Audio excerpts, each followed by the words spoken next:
Bismillahirrahmanirrahim. Assalamualaikum warahmatullahi wabarakatuh. Alhamdulillah wassalatu wassalamu ala rasulillah. Amma ba'd. Sahabat yang dicintai Allah, semoga kita senantiasa dalam bimbingan dan ridha dari Allah Subhanahu wa taala. Saat ini kita akan mencoba bercerita tentang seorang tabi'in yang memiliki catatan sejarah yang ditorehkan dengan tinta emas dalam berbagai macam catatan buku sejarah. Beliau adalah Atha bin Abi Rabbah rahimahullah. Beliau hidup di tahun 27 sampai dengan 114 Hijriah atau bertepatan dengan 647 sampai dengan 732 Masehi. Sebelum saya memulai cerita beliau, dan cerita ini tidak diambil dari awal sampai akhir ya, hanya sekedar penggalan dari hidup beliau karena hidup beliau begitu berlimpah dengan mutiara kebaikan. Saya awali dengan ucapan seorang murid beliau, Salamah bin Kuhail. Beliau mengatakan bahwa saya tidak melihat orang yang mengharap wajah Allah dengan ilmunya kecuali 3 orang. Mereka adalah Atha, Tawus, dan Mujahid. Masya Allah, 3 tabi'in ini luar biasa. Bismillah, kita mulai cerita tentang Atha. Satu ketika memasuki 10 terakhir dari bulan Dzulhijjah tahun 97 Hijriah. Saat itu Ka'bah sedang disesaki oleh tamu-tamu Allah dari segala penjuru. Para pejalan kaki, pengendara, tua, muda, laki, wanita, berkulit hitam ataupun putih, orang Arab ataupun non-Arab, tokoh ataupun rakyat jelata, tumpah ruah semuanya berada di seputaran Ka'bah. Mereka semua telah datang menghadap Raja Manusia dengan khusyuk, seraya terus membesarkan asma'nya dan mengharapkan pahala darinya. Tersebutlah dalam kisah itu Sulaiman bin Abdul Malik. Sulaiman bin Abdul Malik ini adalah salah seorang khalifah yang sangat agung dari Bani Umayyah ya. Seorang khalifah kaum muslimin dan salah seorang khalifah yang pernah bertahta di muka bumi dengan keadilannya. Yang terkenal selepas beliau tidak memberikan kekhalifahan pada anak-anaknya tapi melimpahkannya kepada khalifah yang zuhud juga, yaitu Umar bin Abdul Aziz ya. Ini bukan perkara ringan juga. Di saat itu semua khalifah memberikan kepada anaknya, tapi beliau memberikan kepada orang yang menurut beliau pantas. Saat itu sang khalifah Sulaiman bin Abdul Malik sedang bertawaf di seputaran Ka'bah dengan kepala terbuka, bertelanjang kaki, dan dia hanya mengenakan pakaian ihramnya. Kondisinya kala itu sama seperti saudara-saudaranya yang lain dari rakyat-rakyatnya. Bahkan nampak seperti tidak ada beda dengan rakyat jelata kala itu. Dan di belakangnya kala itu ada 2 orang putranya. Keduanya adalah anak muda yang keceriaan wajahnya bagaikan bulan purnama dan semerbak mewangi kilaunya dari apa yang ada dari prestasi putra sang khalifah itu. Dan ketika khalifah menyelesaikan tawaf, beliau menengok ke arah salah seorang pengawalnya sembari berkata, ya, bertanya gitu, di mana yang kalian maksud? Lalu pengawalnya sambil menunjuk ke pojok barat Masjidil Haram, ya. Lalu pengawalnya juga mengatakan, dia di sana sedang salat, wahai khalifah. Lalu khalifah dengan diikuti kedua putranya tadi menuju tempat yang ditunjuk oleh pengawalnya itu. Awalnya para pengawal pribadinya itu ingin mengikuti khalifah guna melebarkan jalan, memberikan jalan baginya, melindunginya dari suasana berdesak-desakan kan ketika berada di seputaran Ka'bah. Kan tetapi khalifah melarang mereka melakukan pengawalan sembari berkata, wahai pengawalku, ketahuilah bahwa raja dan rakyat jelata sama kedudukannya di tempat ini. Tidak seorang pun yang lebih mulia dari orang lain kecuali berdasarkan amalnya dan ketakwaannya. Boleh jadi ada orang yang kusut, lusuh, berdebu datang kepada Allah lalu Allah menerima ibadahnya, dan pada saat yang sama ada para raja yang tidak diterima olehnya. Lalu akhirnya pengawalnya pun menjauhkan diri dari sang khalifah. Kemudian khalifah berjalan menuju orang yang ditunjuk tadi, dan sang khalifah mendapati orang itu sedang melaksanakan sholat dengan khusyuk. Ya, dalam rukuk dan sujudnya.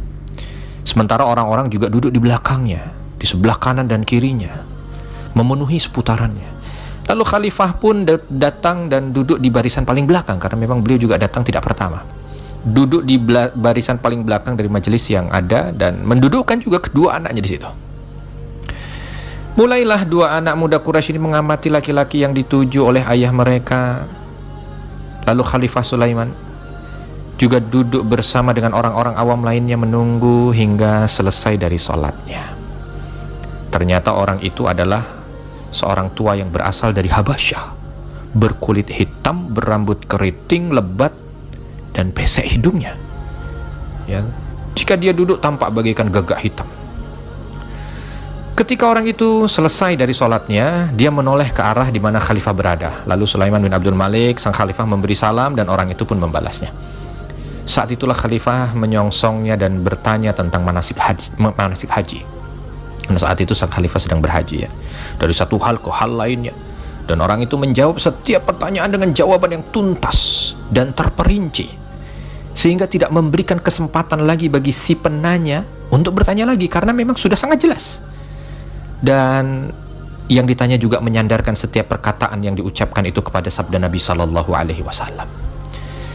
Lalu setelah khalifah selesai mengajukan pertanyaannya, beliau mengucapkan, mudah-mudahan Allah membalas Anda dengan kebaikan. Lalu beliau berkata kepada kedua putranya, berdirilah. Lalu keduanya berdiri dan mereka bertiga berlalu melanjutkan sa'i menuju tempat sa'i. Nah, ketika mereka bertiga itu berada di pertengahan jalan menuju tempat sa'i di antara Safa dan Marwah, kedua anak muda ini mendengar ada orang yang berseru, seolah memberikan pengumuman gitu.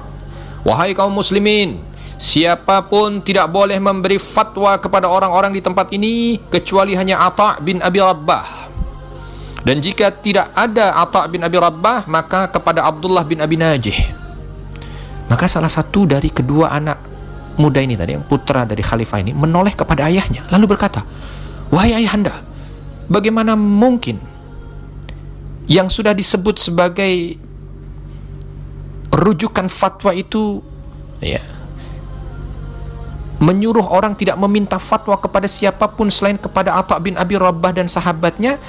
Tadi kenapa kita datang meminta fatwa kepada orang lain? Seorang yang tidak peduli terhadap kehadiran khalifah, seolah dia tidak tahu kalau Anda khalifah sehingga menundukkan Anda di belakang dan tidak memberikan penghormatan yang layak kepada seorang khalifah. Maka Sulaiman bin Abdul Malik berkata kepada putranya, orang yang telah kamu lihat, wahai anakku, dan yang kamu lihat kita tunduk di depannya, itulah Atha bin Abi Rabbah, pemilik fatwa di Masjidil Haram dan pewaris Abdullah bin Abbas di dalam kedudukan yang besar ini. Lalu anaknya terkaget dan tertunduk.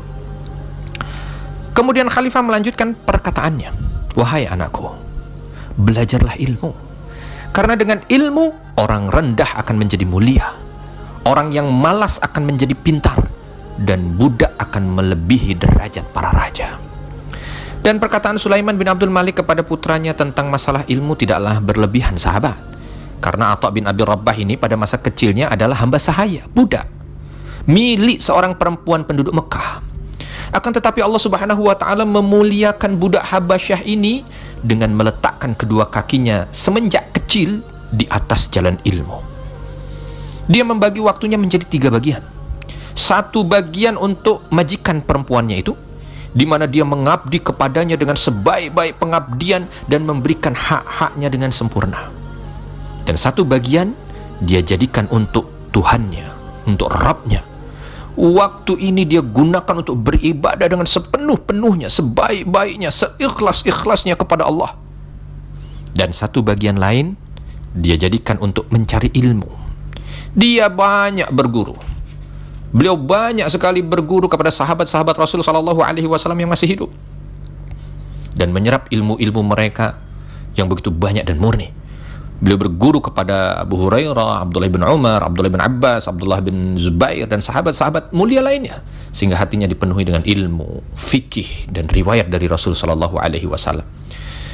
Ketika majikan perempuannya melihat bahwa budaknya telah menjual jiwanya kepada Allah dan mewakafkan hidupnya untuk mencari ilmu, maka dia melepaskan haknya terhadap Atha, kemudian memerdekakannya sebagai bentuk taqarrub, mendekatkan diri kepada Allah. Mudah-mudahan Allah menjadikannya bermanfaat bagi Islam dan kaum muslimin. Begitu ucapnya. Dan semenjak hari itu Atha bin Abi Rabah menjadikan Baitul Haram, Masjidil Haram, sebagai tempat tinggalnya, sebagai rumahnya yang merupakan tempat dia berteduh, sebagai sekolah yang dia belajar di dalamnya, dan sebagai tempat salat yang dia bertaqarrub kepada Allah dengan penuh ketakwaan dan ketaatan. Hal ini yang membuat ahli sejarah berkata bahwa Masjidil Haram itu menjadi tempat tinggal Atha bin Abi Rabah kurang lebih 20 tahun. 20 tahun, sahabat. Luar biasa. Tinggal di masjid selama 20 tahun. Atha bin Abi Rabah, seorang tabi'in yang mulia ini, telah sampai kepada kedudukan yang sangat tinggi di dalam bidang ilmu dan sampai kepada derajat yang tidak dicapai kecuali oleh beberapa orang aja di masanya. Telah diriwayatkan bahwa Abdullah bin Umar sedang menuju Mekah kala itu untuk umrah. Lalu orang-orang menemuinya untuk bertanya dan meminta fatwa. Maka Abdullah bin Umar kala itu berkata, "Sesungguhnya saya ini sangat heran kepada kalian, wahai penduduk Mekah. Mengapa kalian mengerumuniku untuk menanyakan satu permasalahan, sedangkan di tengah-tengah kalian sudah ada Atha bin Abi Rabah?"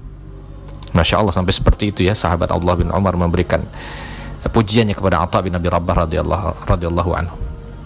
Atha bin Abi Rabah telah sampai kepada derajat tinggi dalam agama dan ilmu itu dengan dua sifat, sahabat.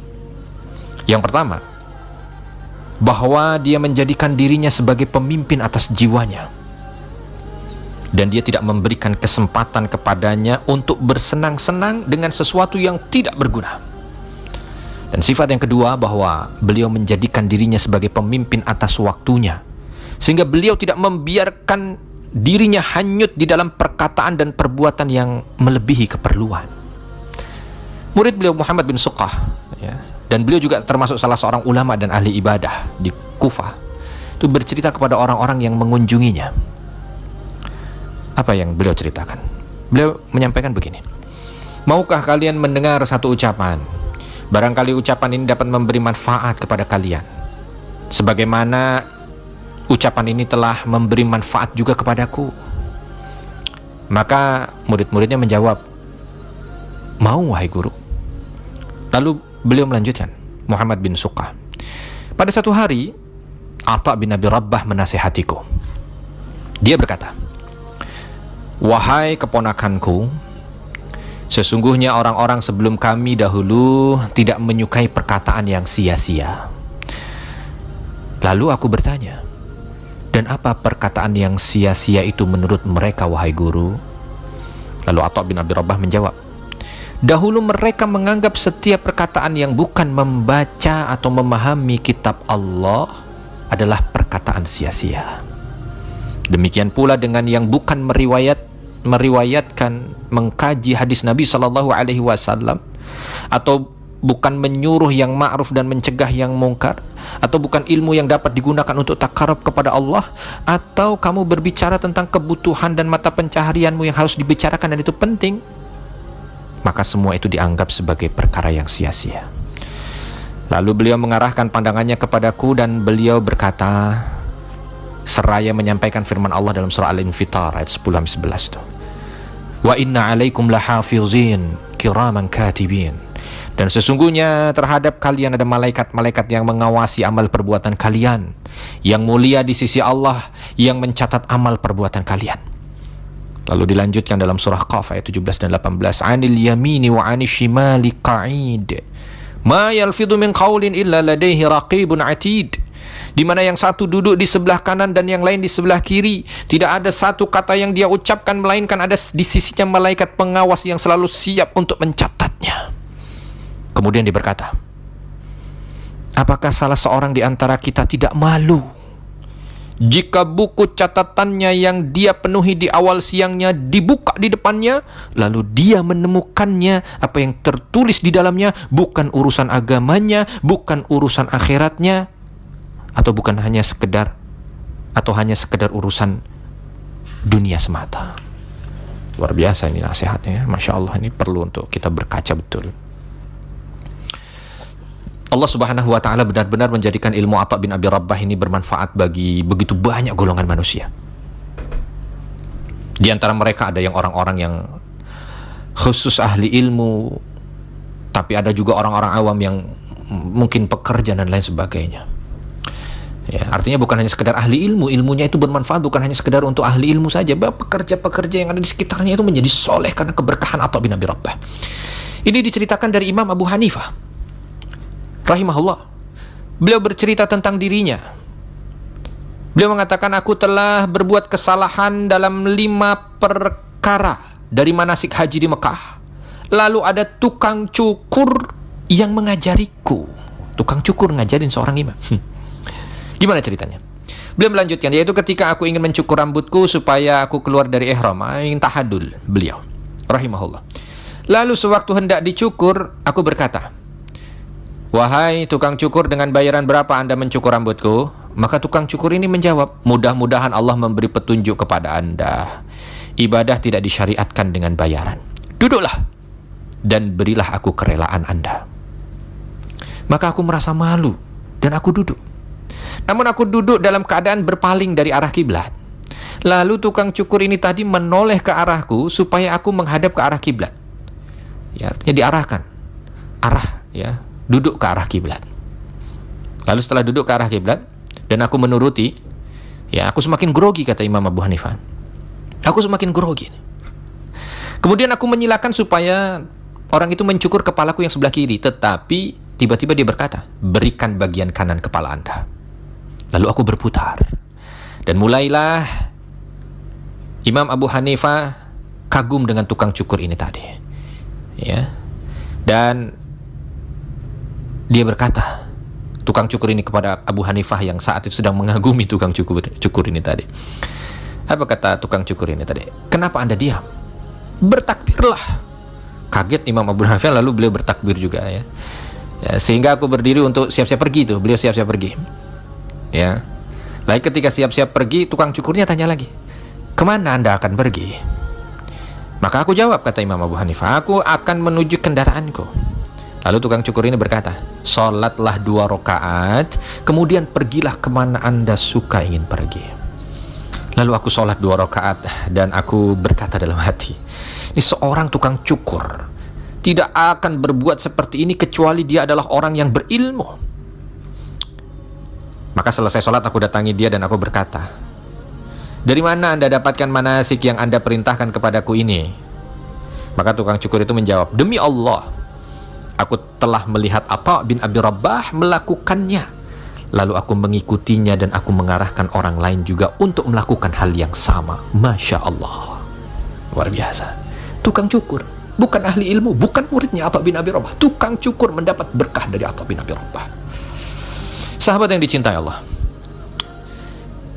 dunia telah datang banyak sekali kepada Atha bin Abi Rabbah. Namun beliau berpaling dan menolaknya dengan keras. Beliau hidup sepanjang umurnya hanya dengan mengenakan baju yang harganya tidak melebihi 5 dirham.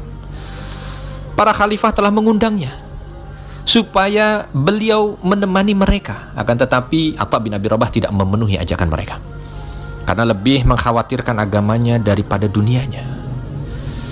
Namun demikian, beliau akan datang kepada para khalifah itu jika kedatangannya itu mendatangkan manfaat bagi kaum muslimin atau ada kebaikan untuk Islam.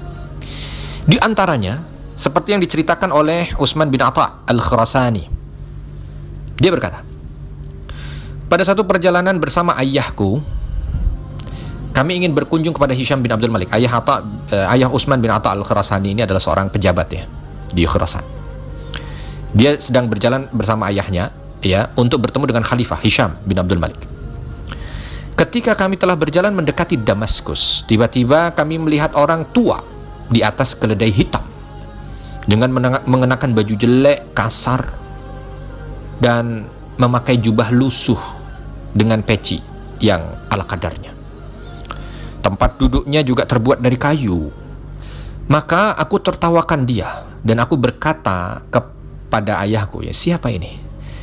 Ya, dengan gaya agak sedikit ya meledek lah gitu ya. Maka ayahku menjawab, diam kamu nak. Ini adalah penghulu ahli fikih penduduk Hijaz. Beliau adalah Atha bin Abi Rabbah. Nah, setelah orang itu dekat dengan kami, ya, ayah kami turun dan dari kendaraannya, dan orang itu juga turun dari kendaraannya, dari keledainya. Lalu keduanya berpelukan dan saling menyapa. Kemudian keduanya kembali menaiki kendaraannya, sehingga keduanya juga berhenti di depan pintu istana Hisham bin Abdul Malik. Setelah itu keduanya duduk dengan tenang, mereka dipersilakan masuk, dan aku tidak tahu cerita lagi apa yang ada di dalam karena aku tidak masuk ke dalam. Begitu ayahku keluar, yang aku tanya pertama kali adalah tentang orang tadi. Berarti beliau minta cerita tentang Atha bin Abi Rabbah. Wahai ayah, ceritakanlah kepadaku tentang apa yang kalian berdua lakukan di dalam. Maka ayahnya berkata, ketika khalifah mengetahui bahwa Atha bin Abi Rabbah berada di depan pintu, beliau segera mempersilahkannya masuk. Dan demi Allah, aku tidak bisa masuk, kecuali karena sebab dia, Atha bin Abi Rabbah, mengajak aku juga masuk. Dan ketika khalifah melihatnya, beliau hanya berkata, selamat datang, mari kemari, selamat datang, mari kemari. Terus beliau berkata seperti itu, kemari, sehingga beliau mempersilahkannya duduk bersamanya di atas permadaninya dan menyentuhkan lututnya dengan lutut Atha bin Abi Rabbah rahimahullah. Di antara orang-orang yang duduk itu ada orang-orang besar, pejabat-pejabat tinggi, yang sebelumnya mereka sedang berbincang-bincang, lalu mereka semua tiba-tiba terdiam.